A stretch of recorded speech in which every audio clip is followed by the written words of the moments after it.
Bonjour à tous et à toutes. Je suis donc Philippe Roussel, le vice-président de l'association d'aide aux personnes infertiles Les Cigognes de l'Espoir. Aujourd'hui, nous avons invité Lydia Stankiewicz, partenaire de l'association depuis de très nombreuses années, thérapeute spécialisée en infertilité et auteur de livres sur ce même sujet de l'infertilité. Bonjour Lydia. Bonjour, bonjour tout le monde. Alors Lydia, déjà quelques mots pour te présenter le temps que tout le monde arrive. Alors, je suis psychopraticienne, je suis thérapeute à Paris. Je travaille dans un cabinet privé depuis maintenant 14 ans et je suis spécialisée dans l'accompagnement des personnes infertiles qui sont en quête de famille, d'un bébé. Bien, avant de te passer la parole pour parler de ce livre Don't Overseat, est-ce que ça vous gêne? Je dois dire que pour l'instant, c'est sans doute le meilleur livre que j'ai eu entre les mains sur ce sujet. De par son contenu, qui est précis, détaillé, complet et exhaustif, mais aussi par le nombre incroyable de témoignages et la qualité de tes analyses. C'est un livre très dense et on ne pourra pas, bien sûr, parler de tout le contenu, mais nous allons évoquer certains aspects intéressants.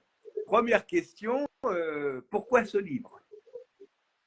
Alors, comme ça fait des années que je travaille avec des personnes infertiles, la première motivation, ça a été une grande aventure, c'est-à-dire relater cette aventure humaine que je vis au quotidien, dans ma chair même, avec tous mes clients, toutes les personnes qui luttent pour avoir un bébé, qui n'y parviennent pas toujours. Mais c'est vraiment rendre compte de tout ce qui se passe à l'intérieur, tant au niveau émotionnel que psychique, qu'intellectuel de ces personnes, qui a été mon vrai moteur. Je me suis dit que c'était impossible que je ne rende pas compte, que je n'analyse pas ce qui se passe littéralement en ces personnes-là durant le parcours. Et ça, c'était la première. Et la seconde motivation était différente. C'est-à-dire que ça fait des années que je travaille dessus et je me rends compte que plus les années passent, plus il y a de conception avec don. Et pourtant, je trouve que ce sujet est toujours tabou.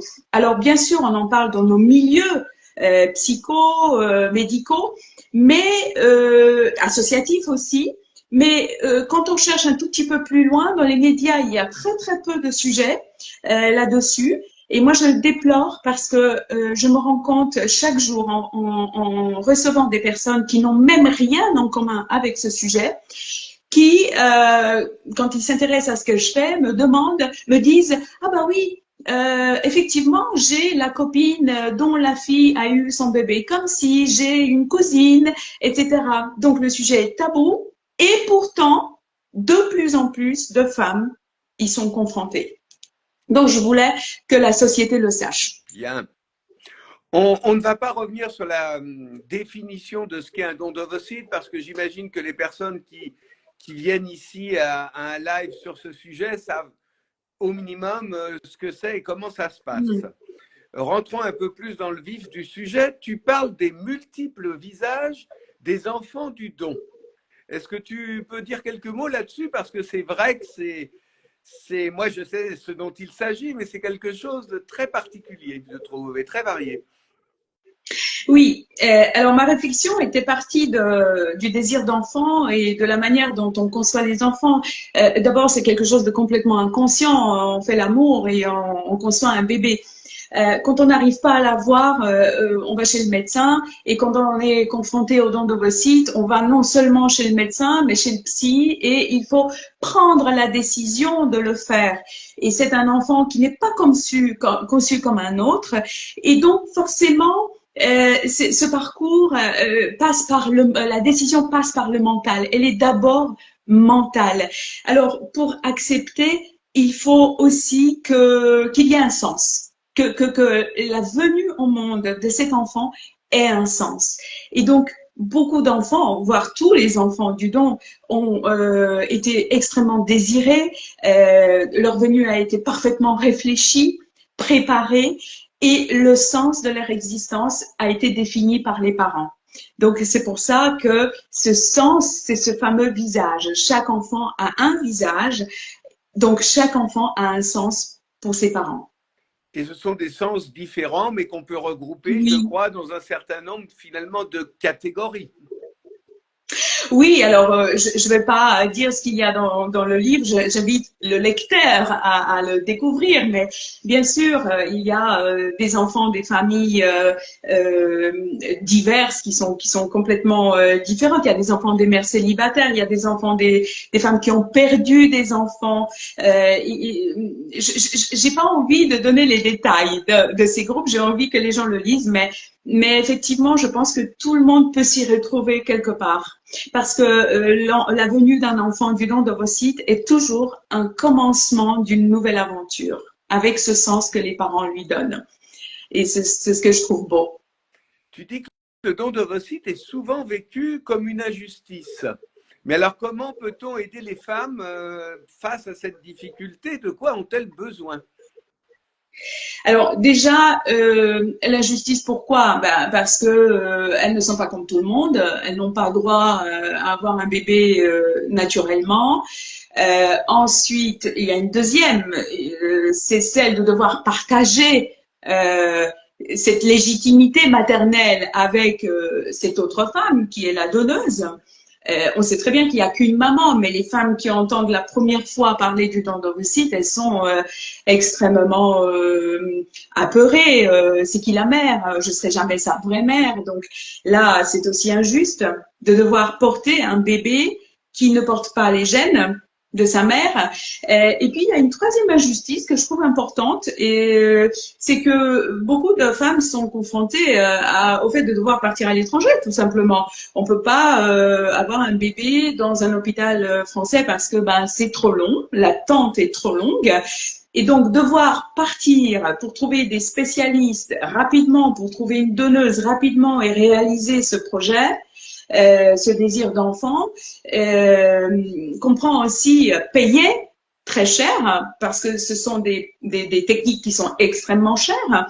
Bah, tout ça n'est pas juste. Et il y a un certain nombre de femmes qui rencontrent des critiques. On leur reproche de faire du tourisme procréatif, on leur dit qu'elles payent pour avoir un bébé, etc. Donc tout ça est injuste. Comment les aider? Deuxième partie de la question. Moi je pense que tout passe par l'information, c'est ce que je donne dans le livre, c'est-à-dire en parler, rendre ce sujet moins tabou, les soutenir, être là pour elles, être là en tant que famille, en tant qu'amis, en tant que tout un chacun, pour les intégrer comme des mères lambda, tout simplement. Elles ont besoin d'être entendues et comprises. Dans ton livre, tu parles du don d'ovocytes comme d'une aventure extraordinaire ou même initiatique. Tu peux nous en dire plus? Alors, je parle de l'aventure initiatique parce que les mamans du don d'ovocytes, ben, pour moi, ce sont de vraies héroïnes, des héroïnes, des héroïnes des temps modernes. Je m'explique.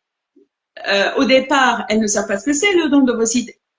Elles sont comme toutes les femmes, elles essayent de concevoir naturellement. Et dès lors qu'elles rencontrent des difficultés, on leur explique, voilà, tu peux avoir un enfant du don, mais il portera pas tes gènes. Et c'est là que le bas blesse, bien sûr. Les gènes, ça veut dire beaucoup à notre époque. Donc on s'est dit, voilà, ça sera pas notre enfant. Et puis, le temps passe, elles travaillent sur elles-mêmes, elles travaillent sur tout leur bouleversement, une acceptation. Il y a tout un parcours psychique à vivre et elles passent des montagnes russes, elles gravissent des montagnes russes pour y parvenir. Et une fois qu'elles ont l'enfant, qu'est-ce qui se passe? Elles se retrouvent comme toutes les femmes à la crèche. Elles se retrouvent comme toutes les autres, celles qui n'ont pas eu la conscience de concevoir, à changer les mêmes couches. Donc tout ça pour ça, vous voyez, c'est vraiment la quête d'un héros ou d'une héroïne, une quête initiatique d'une héroïne qui se retrouve au même endroit que tout le monde et personne ne lui demande comment elle a eu son bébé. Il n'y a qu'elle qui sache ce qu'elle a vécu. Voilà, moi je les admire, vraiment. Alors, c'est vrai, une nouvelle question vraiment très importante parce que nous, on nous la pose sans arrêt à l'association, des dizaines de fois par semaine. Comment une femme peut-elle accepter que son enfant ne porte pas ses gènes? Ça ramène à la question qu'on nous pose aussi souvent, qui est la mère? Qui est la mère? Oui, bien sûr. Alors déjà, il faut remettre les choses dans leur contexte. La génétique, on la connaît depuis un peu plus de 60 ans. C'est pas, on connaissait pas avant la génétique. Donc aujourd'hui, nous ne jurons, nous dans notre société, nous ne jurons que par les gènes. C'est vrai que nous avons des gènes, nous avons besoin des gènes, des ADN, de 2 ADN pour concevoir ce bébé. Mais la génétique, ça fait pas tout. C'est-à-dire que si les gènes sont nécessaires, indispensables et pour porter toutes les informations et qui conditionnent la reproduction, il y a aussi ce qu'on appelle l'épigénétique, ça je crois que tout le monde connaît maintenant. Grâce à l'épigénétique, nous savons que un bébé du don reçoit 95% de marqueurs épigénétiques de sa mère, c'est-à-dire la maman qui porte. La vraie maman, il n'y en a qu'une, c'est celle qui porte. Et il va recevoir 5% de caractéristiques épigénétiques de la donneuse. Ça veut dire beaucoup, n'est-ce pas? Donc, évidemment, la maman, c'est celle qui porte. Et comment accepter que c'est son enfant? Eh bien, là, il faut travailler sur le désir d'enfant. Il faut travailler sur son désir, sur son projet, car il faut faire le deuil de ses gènes et ensuite créer une toute nouvelle image, un tout nouveau projet de son bébé à partir de son désir d'enfant qui, cette fois, correspondra à l'enfant du don d'ovocytes. Il n'y a que par ce biais qu'on pourra accepter que c'est son enfant. Tu as parlé tout à l'heure d'épigénétique, tu dis tout le monde connaît, mais ce n'est pas tout à fait vrai parce que c'est vraiment une science très récente, l'épigénétique. Il faudra que tu en dises quelques mots un peu plus parce que pour beaucoup, c'est un mot qui n'exprime rien, qui ne veut rien dire, alors qu'effectivement, dans le cadre du don, ça a une très grande importance. Tout à fait. Alors, l'épigénétique, c'est une partie de la génétique qui nous explique comment fonctionnent les gènes, comment ils s'expriment en fait tout au long de la vie. Les gènes, je l'ai dit l'autre jour lors de la conférence, c'est comme des petites lumières qu'on voit sur le sapin de Noël, par exemple, et qui s'allument durant toute la vie de ce sapin ou qui ne s'allument pas. Et en fonction de l'endroit où on mettra le sapin, j'aime bien cette métaphore, ces petites lumières vont s'exprimer, elles vont s'allumer ou elles ne vont pas s'allumer. Ou parfois elles s'allumeront et elles s'éteindront après. En fonction donc de là où on le mettra, ce sapin. Le sapin, s'il est dehors et qu'il est sous la pluie, et qu'il est sous la neige, les lumières ne vont pas s'allumer, il y aura de l'humidité et du froid. Mais si on le met dans une maison, si on le met au sec, elles vont rester allumées, n'est-ce pas? Ça veut dire qu'il y a un milieu qui est propice ou pas au fait qu'elles s'allument ou pas, ces petites lumières. Et ben c'est pareil avec l'ADN. Ils portent les gènes qui, eux, contiennent l'information, mais c'est pas parce qu'il y a l'information qu'elle va s'exprimer, qu'elle va s'exprimer au grand jour. Donc, tout dépend du milieu dans lequel cet ADN se trouve. Et le milieu dans lequel se trouve l'ADN du bébé, c'est la maman. C'est son ventre, c'est son corps. C'est sa physiologie. Donc, c'est le corps de la maman qui va conditionner l'expression de ces petites lumières que sont les gènes. En matière de don d'ovocytes, la question de l'âge revient souvent et est très importante. À ton avis, est-ce qu'il y a un âge où on est trop vieille pour devenir maman? Alors, pour être très très franche, je crois que oui. il y a bien un âge où on est trop vieille pour être maman. D'abord parce que quand on devient maman, il faut accompagner son enfant dans la vie. On est parent pas seulement pour les mettre au monde nos enfants, mais pour les accompagner dans la vie, pour leur donner des forces, des moyens pas seulement de survivre, mais de vivre et d'être heureux. Donc, il y a un âge où on ne peut plus le faire. Alors, je ne suis pas la personne qui désignera cet âge-là. Hein. Je le fixe pas. Hein. Je n'en ai pas le droit. Mais je crois que chaque femme devrait réfléchir, se recentrer sur elle-même avant de prendre la décision, à savoir quel est le bon âge pour elle, comment elle se sent, parce que chacune a une santé différente et des envies différentes aussi. Mais oui, oui, je pense que c'est la grande question et il faut bien y réfléchir. Dis donc, quelles sont les inquiétudes des femmes, mais je pensais aussi des hommes, dans ce type de conception? Je pense que c'est aussi important de parler de la place de l'homme et pas seulement de la femme. Oui, alors c'est vrai qu'on oublie parfois les papas et Dieu sait qu'ils vivent cette aventure pas toujours facilement. Euh, D'abord, quelles sont les inquiétudes? Je dirais que vraiment la peur est l'émotion maîtresse dans toute cette conception, dans tout ce parcours. D'abord, les femmes ont peur de ne pas être maman, elles ont peur de ne pas pouvoir accepter leur bébé comme le leur. Elles ont peur que l'enfant ne les accepte pas un jour.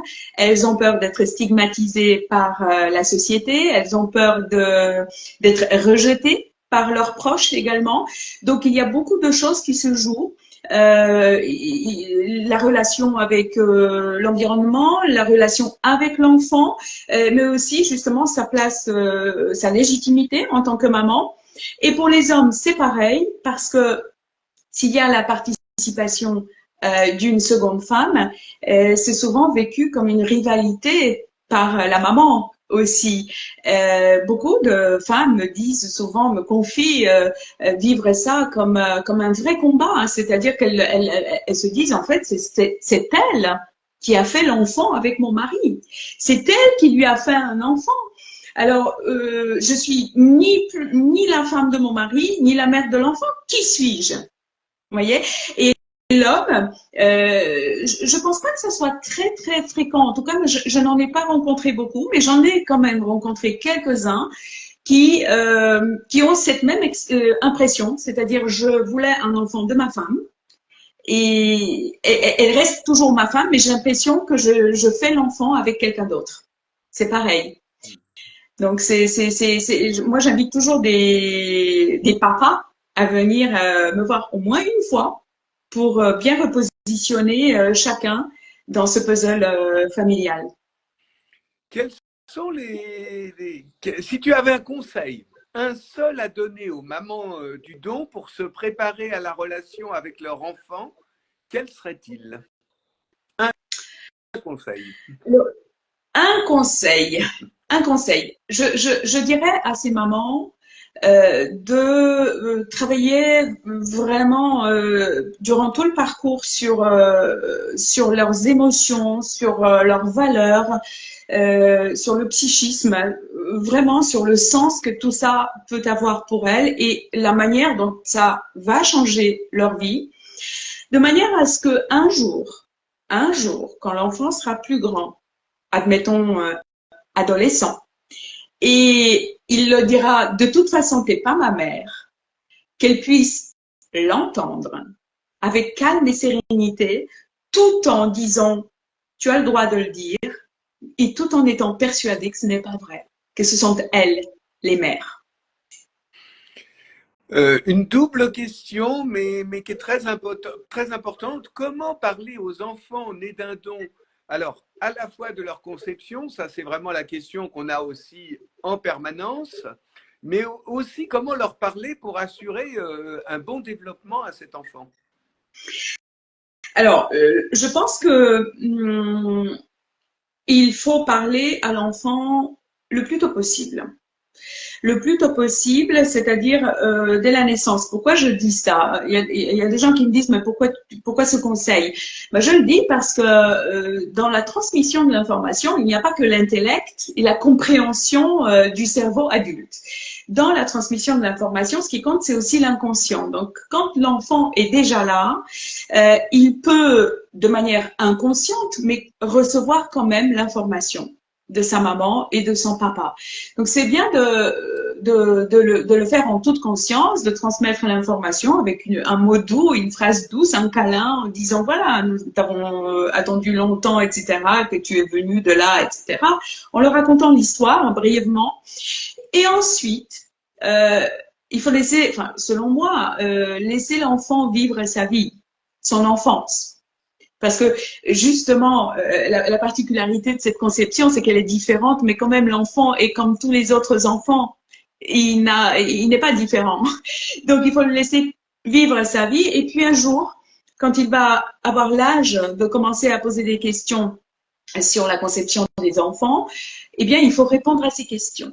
Il faut répondre à ces questions sans que ça soit solennel, sans que ça prenne toute la place dans l'histoire de la famille, mais répondre aux questions en présentant différentes manières de concevoir des bébés et puis dire choisir les bons mots parce que c'est important de choisir les bons mots. Les mots doivent être adaptés à l'âge de l'enfant. Évidemment. Donc ça peut être sous forme de jeu, ça peut être une histoire de on en trouve un peu partout maintenant, dans les librairies aussi.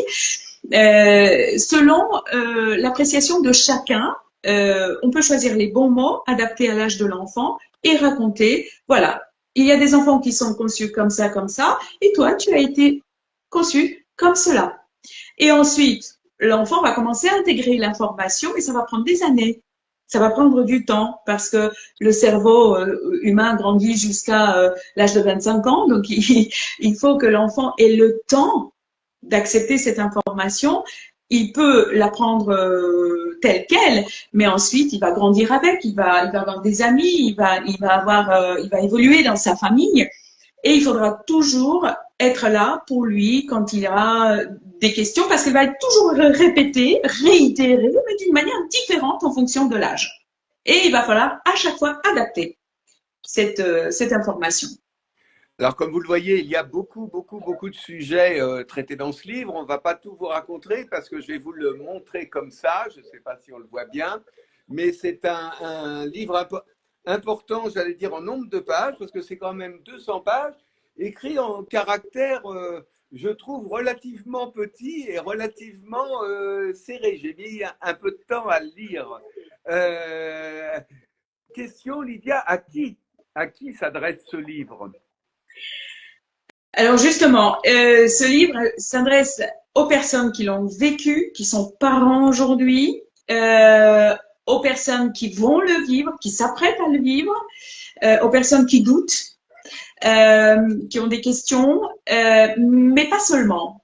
Je voulais que ce livre s'adresse aussi aux proches, à l'environnement, et même à toutes les personnes qui ne savent pas de quoi il s'agit. Parce que comme je disais tout à l'heure, on vit dans une sorte de nébuleuse aujourd'hui dans notre société, c'est-à-dire d'endovocytes, de plus en plus de femmes, même célibataires, sont obligées de faire leur enfant comme ça. Et on a l'impression que c'est partout, et en fait, non. Il y a énormément de gens pour qui c'est tabou, qui ne connaissent pas, alors qu'ils ont quelqu'un de proche dans leur milieu. Et je trouve que voilà, pour moi, c'était important de le faire découvrir à des gens qui ne connaissent rien dans cette conception. Mais je vois qu'il est préfacé par le professeur Michael Greenberg, hein, qui est un grand médecin spécialiste de la procréation médicale. Est-ce à dire que le livre s'adresse aussi aux professionnels de santé qui s'intéressent à la question de la fertilité ou de l'infertilité? Oui, c'était aussi mon intention. Parce que j'en connais aussi de plus en plus, mais effectivement, j'entends dire depuis des années que des psychologues, des psychothérapeutes qui travaillent de plus en plus avec ce public-là n'ont tout simplement pas de matière pour répondre à leurs questions, pour les aider. Et donc, oui, effectivement, j'ai pensé aussi à des aidants. Oui. Bien, question très très pratique, hein.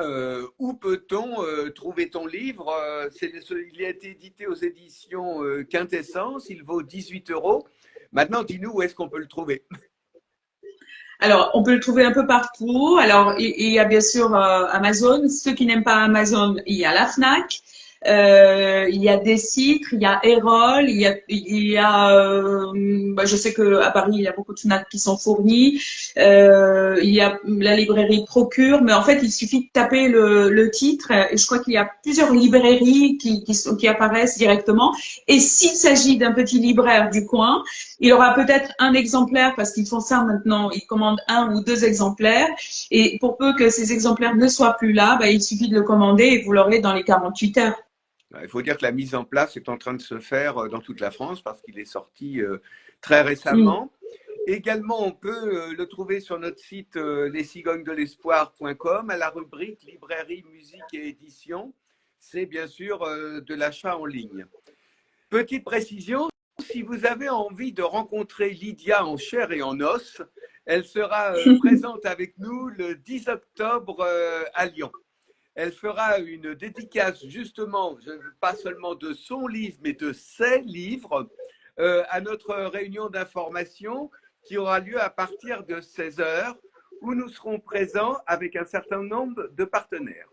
Également, elle animera le débat sur le don d'ovocytes qui aura lieu après la représentation de la pièce La trajectoire des gamètes, qui aura lieu à 20 heures également à Lyon.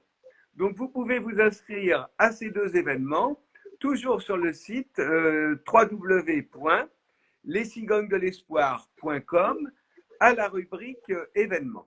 Les lives sur Instagram étant plutôt des formats courts, on va s'arrêter là. Et ce que je vous propose, c'est que si vous avez envie de le réécouter ou de le revoir, ce live sera bien sûr sur tous nos réseaux sociaux et sans doute sur l'Instagram de Lydia également. Lydia, il me reste à te remercier toutes les personnes qui ont écouté ce live, qui ont regardé ce live, et j'espère que vous serez nombreux éventuellement à venir voir Lydia si vous habitez Lyon ou sa région. Et en tout cas, n'hésitez pas à acheter ce livre, il est vraiment très, très, très intéressant. Merci à tous. Merci beaucoup. Je m'attendais pas à cette critique, mais merci beaucoup. Et c'est pas parce que je te connais, j'en ai lu vraiment beaucoup, beaucoup, beaucoup depuis plus de 10 ans. Et je crois que celui-là va rester un ouvrage vraiment, tu vois, de fond et de référence. Et le nombre de témoignages est vraiment impressionnant. Ça prouve que tu connais très bien le sujet. Il y a des gens qui écrivent des livres et qui connaissent quasiment rien au sujet. Là, on voit que c'est des années et des années d'expérience. Oui, oui, et puis c'est tous les jours. Mais je te remercie beaucoup pour ce que tu as dit parce que je te connais et je connais surtout ton franc-parler.